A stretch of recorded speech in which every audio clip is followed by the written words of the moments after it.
Bonjour et bienvenue dans cette émission du 11 mai 2023 où nous allons aborder un sujet de fond extrêmement grave et important, celui de la diffusion d'un agenda pédocriminel au sein des agences internationales et en premier lieu de l'OMS.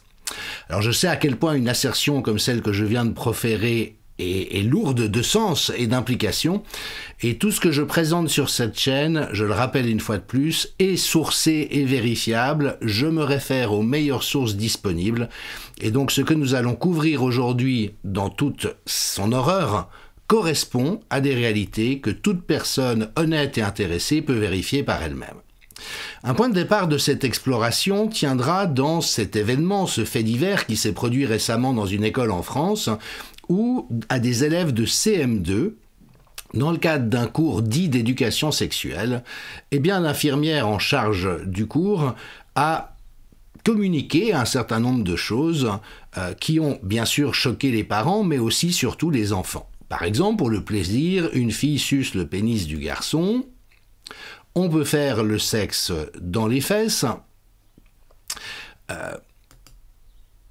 Pour le plaisir, la fille peut caresser délicatement les testicules du garçon. Alors ce sont évidemment des choses que l'on sait à l'âge adulte, et qu'il est normal de savoir à l'âge adulte. Faut-il rappeler qu'actuellement en France, une secrétaire d'État a posé dans Playboy, un ministre de l'économie s'est laissé aller à des passages pornographiques dans un roman qu'il vient de publier. Donc toutes ces choses que nous évoquons ici ne posent évidemment aucun problème pour des adultes.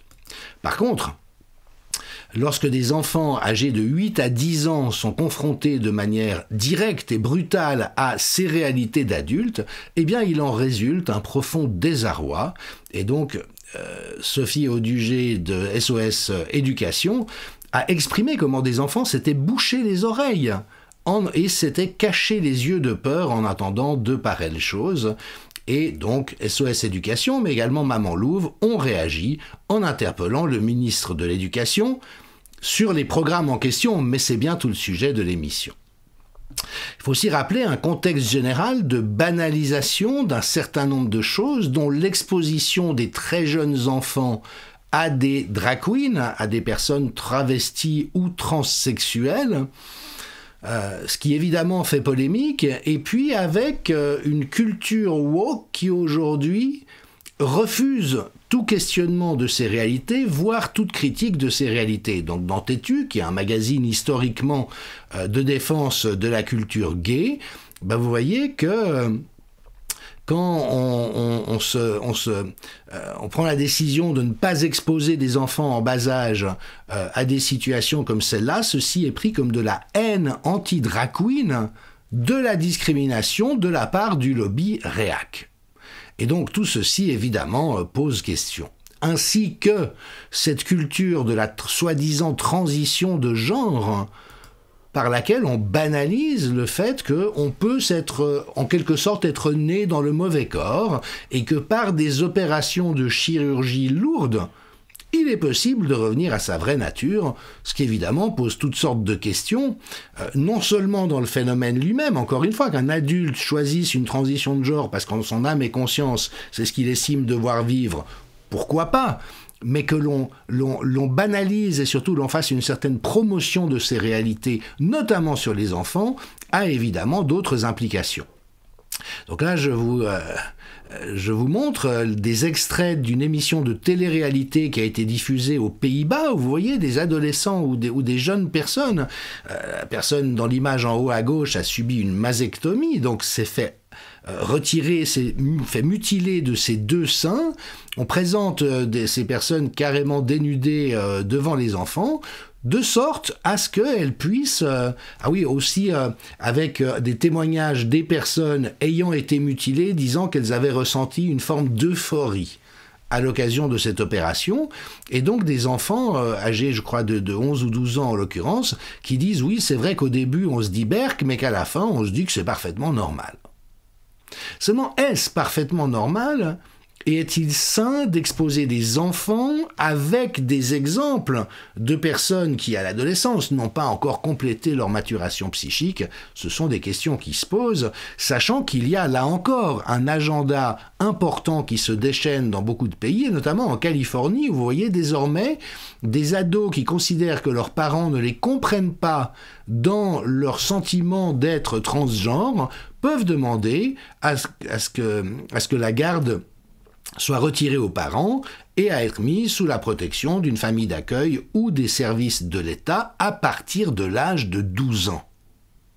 Et c'est bien là que se situe le problème, sachant que à l'adolescence, il est normal de se poser plein de questions, il est normal d'essayer un certain nombre de choses, qu'on peut se sentir mal dans son identité en général, mais quand on encourage des adolescents à subir des opérations irréversibles, eh bien évidemment que ça laisse la porte ouverte au fait que c'était parfaitement prématuré ou que les personnes aient pu changer d'avis après coup. Et donc là, on voit Luca Hein, une femme transgenre qui regrette la transition qu'elle a commencée à 16 ans et qui pose la question, qui interpelle. Comment pouvez-vous me dire qu'un enfant peut consentir à être transformé par une industrie médicale avant même d'être en âge de conduire? Et toutes les personnes qui osent s'opposer à ce qui ressemble quand même à une forme de délire, se font attaquer de manière extrêmement virulente. C'est le cas notamment de J.K. Rowling, donc la créateur de Harry Potter, qui dit que c'est un scandale d'aider les enfants à changer de genre.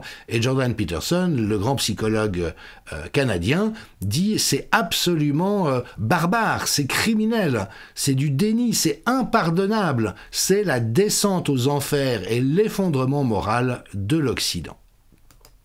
Alors sans même aller aussi loin, on voit qu'il y a une remise en question des fondamentaux de l'espèce humaine, par exemple le fait qu'il ne faut plus décrire l'allaitement comme naturel car ceci serait contraire à l'éthique en renforçant les rôles de genre. Ah bon, l'allaitement n'est pas naturel.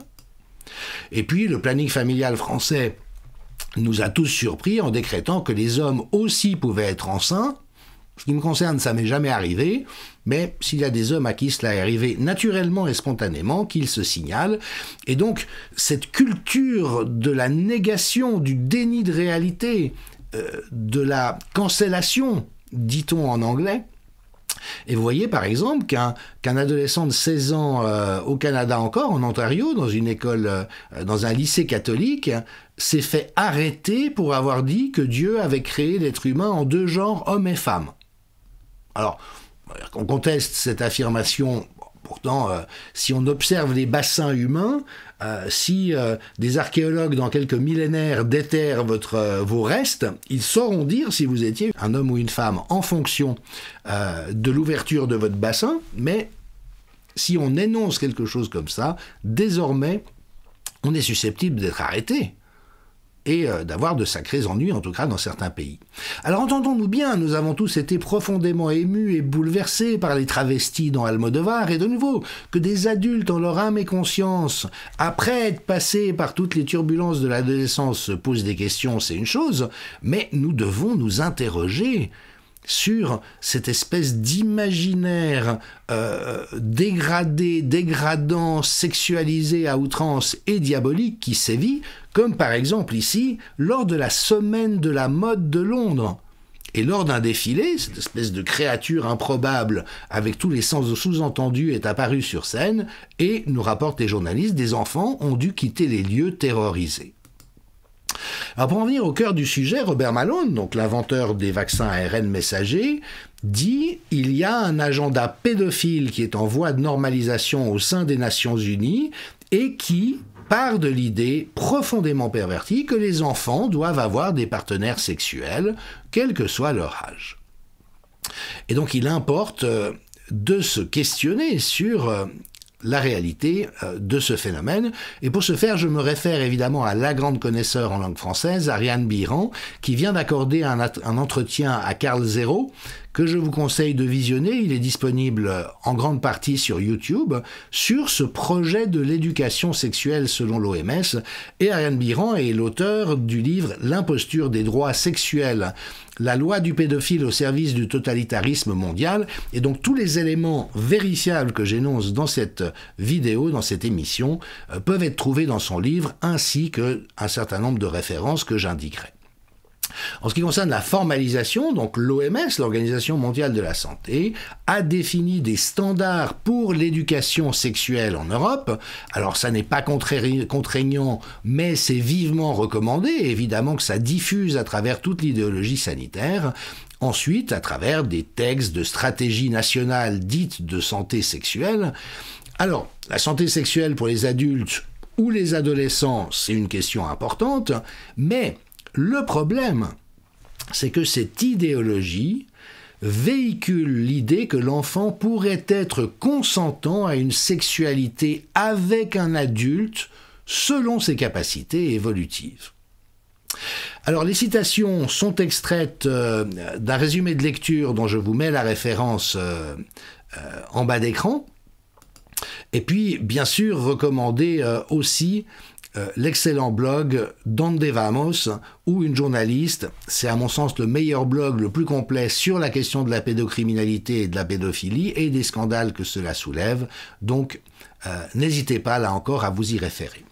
Et donc, la Fédération internationale du planning familial, celui qui en France dit que les hommes peuvent être enceints, a adopté une déclaration des droits sexuels qui stipule à l'article 5 le droit à l'autonomie, bien sûr, chacun est libre de décider ce qui touche à sa sexualité, de chercher à atteindre son plein potentiel et plaisir sexuel, ok, en tenant compte des capacités évolutives de l'enfant. Et là, ce que ça veut dire en réalité, c'est qu'on est face à une sexualisation de l'enfant, c'est-à-dire qu'on considère que l'enfant est un être sexuel dès sa naissance, qu'il a le droit à la jouissance sexuelle dès sa naissance, et qu'en fonction de ses capacités évolutives, il doit pouvoir trouver des partenaires. Et donc, dans cette idéologie, il y aurait des enseignements à donner aux enfants à partir de l'âge de 1 an sur la sexualité et leur sexualité, et donc ça ne tient absolument pas compte de la psychologie du développement. Des enfants n'ont pas à être confrontés à de la sexualité adulte. Voir un sexe d'homme en érection pour un enfant est tabou. Ça va complètement fracasser son psychisme. Qu'il imagine des choses en fonction de ce qu'il sait ou de ce qu'il ignore, ça fait partie de son développement, mais quand on les confronte à la réalité brute, on crée du trauma psychologique. Et c'est bien ça toute la difficulté. Donc dans le planning dont il est question, il s'agit d'enseigner la masturbation aux enfants dès l'âge de 4 ans, l'enseignement du plaisir sexuel, les relations sexuelles à 6 ans, pour qu'ils puissent développer, soi-disant, son potentiel sexuel, et ça, évidemment que c'est problématique. De nouveau, qu'une personne de 14, 15, 16 ans se pose ces questions-là et découvre des choses, grand bien lui fasse. Mais un enfant, c'est à éviter à tout prix. Et c'est très bien résumé dans ce dessin génial du dessinateur Mix et Remix, où on voit qu'il y a une confusion totale des adultes, mais qui évidemment n'est pas une confusion, c'est une intention. Alors il faut savoir que ce soi-disant enseignement sur la sexualité est né chez Alfred Kinsey. Kinsey, le rapport Kinsey sur la sexualité, c'est très connu, mais en fait c'était un entomologiste, donc scientifique qui étudie les insectes, à qui Rockefeller avait confié une grande recherche sur la sexualité humaine à l'université de l'Indiana en débloquant les financements nécessaires. Il faut se souvenir que Rockefeller est celui qui a imposé la médecine chimique en évacuant toute la médecine intégrative des universités, que c'était un des principaux financeurs du régime nazi, et enfin que c'est aussi la fondation Rockefeller qui aujourd'hui finance à dose massive l'OMS. Et donc, Alfred Kinsey est l'une des références scientifiques de l'OMS. Bon, en quoi cela pose-t-il problème, me direz-vous? Eh bien, c'est ce que nous allons voir. Car la réalité, c'est que Kinsey est le scientifique des viols d'enfants.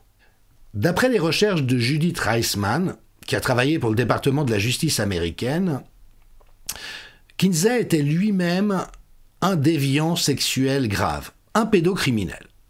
Et donc, sur l'échantillon de 4120 hommes que Kinsey a retenu pour définir ce qu'est la sexualité humaine, pour mieux la comprendre, 3526 étaient des déviants sexuels avérés, dont 1500 délinquants sexuels et psychopathes incarcéré. Et donc c'est à cet homme-là que l'on a confié aussi le soin de faire des recherches sur la sexualité de l'enfant et la réalité, alors même qu'il est toujours considéré comme la référence et le père de la révolution sexuelle, le pionnier de la recherche sur la sexualité, c'est qu'il a organisé à grande échelle le viol d'enfants, la sexualisation des enfants. Alors il faut bien comprendre que dans ces recherches, des viols d'enfants et de nourrissons ont été commis. On est en train de supprimer les passages gênants des livres, mais les recherches de Kinsey ont impliqué l'exploitation de 1475 nourrissons et garçons en vue d'obtenir des informations sur le prétendu orgasme des nourrissons et des enfants, qui était l'obsession théorique de Kinsey. Et ces recherches forment la base des instruments utilisés actuellement par l'OMS, et notamment de Sexuality Information and Explanation Council of the United States, qui a été l'organe de pédagogie sexuelle de l'Institut Kinsey. Alors, pour vraiment vous montrer, documenter de quoi il s'agit, toutes ces références sont disponibles. Donc vous voyez, on trouve les recherches sur 317 enfants mâles à partir de l'âge de 2 ans pour mettre en lumière l'orgasme sexuel. Donc jusqu'à 1 an, 28 nourrissons étaient soumis à ce qu'il faut bien s'appeler de la torture, du viol et des sévices. Et quand les nourrissons réagissaient avec des expressions sonores, Kinsey disait « Ah, ils sont en train d'avoir un orgasme ». Non, ils étaient dans un état de douleur intense, ils étaient terrorisés. Et donc, voilà les exactions commises par Kinsey. Et vous voyez, là vous avez la table avec l'âge à gauche, le nombre de prétendus orgasmes ressentis par les enfants. Un orgasme d'enfant, c'est comme un homme enceint. Moi, je demande encore à voir de quoi il s'agit. Et vous voyez qu'ils se sont acharnés sur ces malheureux. On voit la colonne Time Involved, avec des séances qui souvent duraient de 1 à 3 heures. Et voilà donc la base sur laquelle l'ONU dit « Voici ce qu'est la santé sexuelle des enfants » et l'OMS « Voilà comment il faut les éduquer à leur sexualité ». Et ceci a des connexions. Je cède maintenant la parole à Ariane Biran en remerciant Carl Zero et Ariane de m'avoir donné l'autorisation de publier cet extrait avec les recherches faites par les nazis sur les enfants dans les camps de concentration. Une question que je me pose, c'est j'ai entendu dire qu'autour de Kinsey, il y avait également d'anciens nazis qui avaient été récupérés par les Américains à la fin de la guerre, qui étaient de pseudo-savants, et qui ont encouragé Kinsey dans cette recherche. Tout à fait. Alors, ce qu'il faut savoir, c'est qu'en remontant le fil, donc ce que Judith Reisman a fait, et ce que j'ai aussi continué à faire au niveau des financements et du nazisme, également, vous pouvez aller il y a des articles sur le site de dondevamos.com sur les financeurs de l'éducation sexuelle et du droit sexuel, c'est très intéressant, on trouve des ramifications. Aujourd'hui, Bill Gates finance les droits sexuels, c'est très important de le savoir, en nous qui finance l'OMS, et puis de tas d'autres choses que vous savez. Eh bien, les nazis avaient promu déjà cette nécessité idéologique de montrer beaucoup de pornographie aux enfants. Ça, c'est déjà une première chose. Ensuite, il y avait quand même des journaux de l'époque qui titraient sur les viols qui pouvaient se passer dans les jeunesses hitlériennes. Il faut savoir que beaucoup de chefs nazis étaient en fait des pédophiles, donc clairement, et qui encourageaient le viol en particulier des petits garçons, parce que tout simplement ça fabrique des guerriers, c'est pas une méthode nouvelle de dissocier, de créer de la haine par le viol sur les petits garçons en particulier. Et donc Rockefeller avait tout un réseau de nazis qu'il continuait de fréquenter. Et notamment, il y a eu un nazi, Frank Balusek, qui a été utilisé dans les recherches de Kinsey. Alors lui, il a été condamné, c'était un officier nazi. Et tout le monde savait, il a transmis ses recherches en fait sur ses propres viols, les viols qu'il commettait, à Kinsey, qui les a donc pris en compte en tant que recherche. Tout ça a été quand même titré dans les journaux officiels de l'époque. C'est pas quelque chose. Voilà, par exemple, le National Zeitung, 15 mai 1957. Les nazis savaient que Franz Baluzek, donc l'officier nazi, laissait libre cours à ses penchants anormaux dans la Pologne occupée avec les enfants polonais qui devaient choisir entre Baluzek et les chambres à gaz. C'est-à-dire en clair, Baluzek leur disait soit je te viole, soit je t'envoie dans les chambres à gaz. En fait, bon, ils faisaient les deux. Après la guerre, les enfants étaient morts, mais Baluzek était vivant. Aujourd'hui, le tribunal a 4 agendas dans lesquels il a consigné ses crimes contre une centaine d'enfants. Il envoyait régulièrement les détails de ses expériences au chercheur américain Kinsey, spécialisé dans la sexualité. Ce dernier entretenait avec Baluzek une correspondance régulière et intense. On a le Tagesspiegel, journal allemand aussi, 1er octobre 1957, qui dit que Baluzek correspondait avec l'Institut américain Kinsey depuis un certain temps et recevait aussi de leur part des livres qui traitaient de la sexualité des enfants. C'est clair ? Ça, pour être clair, c'est clair. Alors pourrait-on m'objecter que les nazis et Kinsey aient fait des recherches abominables, c'est une chose, mais quel est le lien avec l'OMS ? Eh bien, il faut savoir que ce dont nous parlons existe et est déployé dans le cadre d'une connexion entre l'Institut Kinsey, le fameux programme des Nations Unies, le planning familial, alors même qu'il a été dénoncé que ces recherches, en plus d'être bien sûr monstrueuses sur le plan éthique, sont complètement foireuses sur le plan scientifique, et pourtant, c'est cela qui prévaut comme base actuellement de tous ces programmes. Alors Karl Zéro a posé à Ariane Biran, mais à qui profite le crime ? Quel est le but de cela ? Et Ariane de citer Judith Reisman, qui disait « Les gens ne savent pas que ce ne sont pas les gens bien qui dirigent le monde ». J'ai déjà évoqué dans de précédentes émissions cette réalité de la fréquence de la pédocriminalité jusqu'au sommet de l'État et dans les sphères dirigeantes. Et le but, évidemment, est de décriminaliser leurs propres crimes. Cela, c'est le premier but.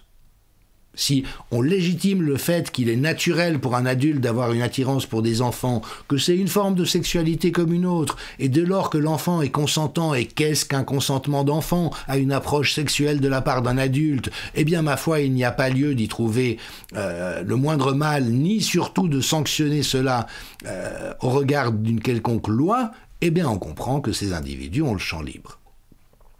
Mais Ariane Biran, évidemment, est une grande spécialiste du totalitarisme. Faut-il rappeler qu'elle est normalienne, spécialiste en philosophie politique et morale, également docteur en psychopathologie, spécialiste des abus chez les enfants. Elle a écrit Chronique du totalitarisme, puis l'Internationale nazie, que j'ai eu l'honneur de préfacer, et donc, elle a vu très vite, en découvrant ces textes, en 2017... sous des moqueries, dit-elle. Les gens me disaient « Mais comment peux-tu faire des interprétations pareilles ?» Sauf que 5 ans plus tard, tout est advenu. Et il s'agit ni plus ni moins d'une tentative de dissociation traumatique de masse des enfants. Pourquoi ? Parce que cette dissociation traumatique, c'est ce que pratiquaient les nazis, comme Ariane vient de nous le rappeler, va créer du contrôle mental de masse. C'est-à-dire implanter un état total mondialitaire par des transgressions et des traumatismes en permanence.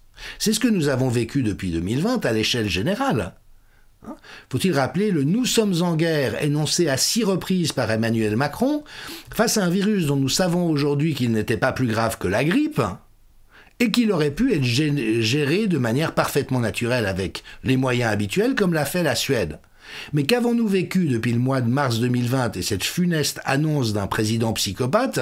C'est une traumatisation à répétition, et on a vu que la plupart des gens sont partis en panique. Et c'est bien ça le but, c'est de créer des individus dissociés, aliénés à eux-mêmes, perturbés dans leurs repères fondamentaux, et qui dès lors n'ont pas la ressource de s'opposer à l'agenda totalitaire. C'est la seule hypothèse dont je vois qu'elle fasse sens à l'heure actuelle. Alors cherchons par acquis de conscience des confirmations. Donc je vous rappelle que si quelque chose est vrai aujourd'hui, vous allez forcément avoir les officines de propagande et les fact-checkers, notamment l'agence France-Presse qui est devenue la principale source de désinformation dans l'univers francophone qui vont dire le contraire. Donc banco, c'était il y a quelques années, mais l'OMS impose un programme d'éducation sexuelle prônant la pédophilie. Non, ça n'est pas le cas, c'est faux.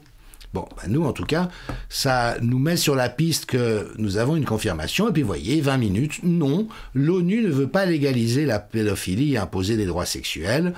Pourtant, c'est ce que nous venons de voir. Libé pose la question d'une manière un tout petit peu plus subtile. Est-il vrai que l'OMS impose des cours d'éducation sexuelle avant 4 ans?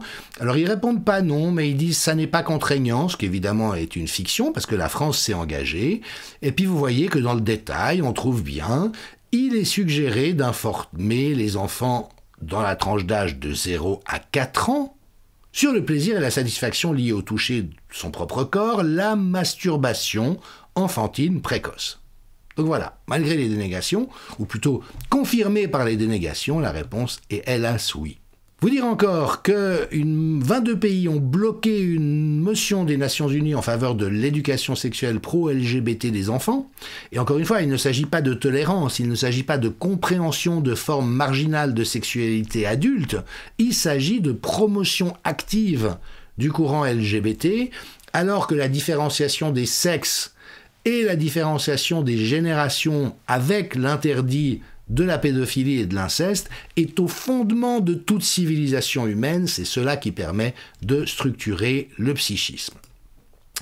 Et puis, l'organisation de Robert Kennedy Jr., Children's Health Defense, qui alerte sur le fait que l'Organisation mondiale de la santé, qui a à sa tête un personnage soupçonné de crimes de guerre, sinon de crimes contre l'humanité, dont on a vu la malfaisance tout au long des années écoulées, est un fer de lance pour retirer leur souveraineté aux États, et notamment pour des raisons soi-disant sanitaires.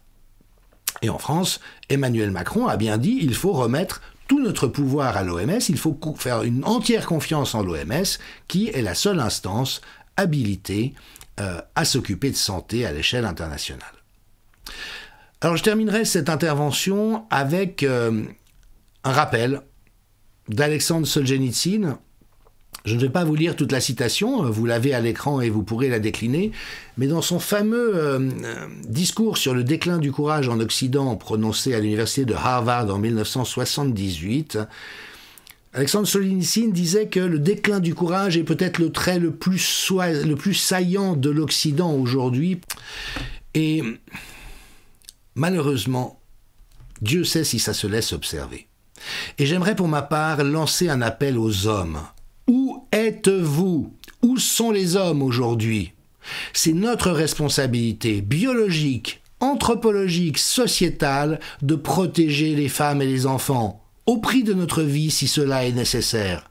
C'est comme ça que l'espèce humaine s'est construite et a survécu au cours du temps.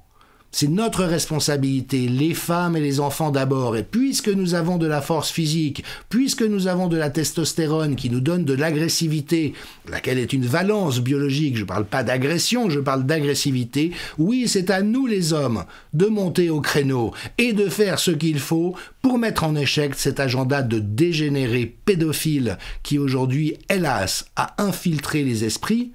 Et c'est cela qui est grave aujourd'hui, est en train de se diffuser dans toute la chaîne de commandement de l'éducation et de la santé.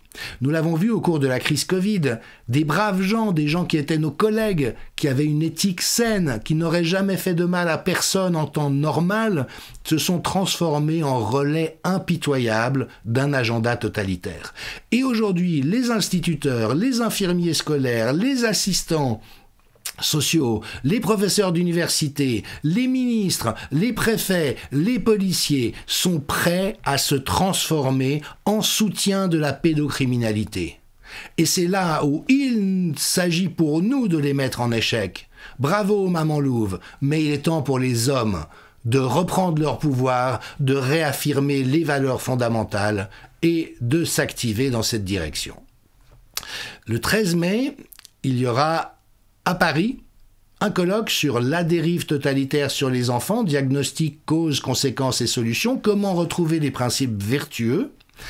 Je vous mets le lien pour que vous puissiez vous inscrire ou vous renseigner. Il est possible de suivre ce colloque à distance. Vous y retrouverez les meilleurs spécialistes, dont bien sûr Ariane Biran, Virginie Deraojo-Recchia, avocate, Amandine Lafargue et de nombreux autres qui viendront évoquer l'urgence de protéger nos enfants, nos petits-enfants, c'est-à-dire l'avenir de l'humanité, de ces dérives proprement démoniaques. À demain.